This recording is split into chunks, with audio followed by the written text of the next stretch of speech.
What is Lynoka? We're a small family-owned company serving Eastern Massachusetts. We're based out of Braintree, and we take extreme pride in what we do, and we try to communicate really, really well and be really good at what we do. I've been in the industry for 20 years, and we've been on our own now, my wife and I, for about 10. I realized that every client today asked the same question, and it's a question I get asked all the time. And that question is, what is Lynoka? What does it mean? It's actually my children's names put together, and I have 3 children. Lynoka stands for Alyssa is my daughter, and I never call her Alyssa, I call her Lyss, and so L-Y for Lyss. My son is Noah, N-O for Noah, and my other daughter is Kaelyn.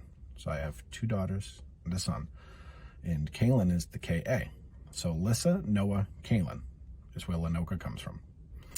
And we would love for you to give us a chance next time you have some garage door needs, or even a seasonal maintenance, because that's very, very important. A lot of people don't realize that.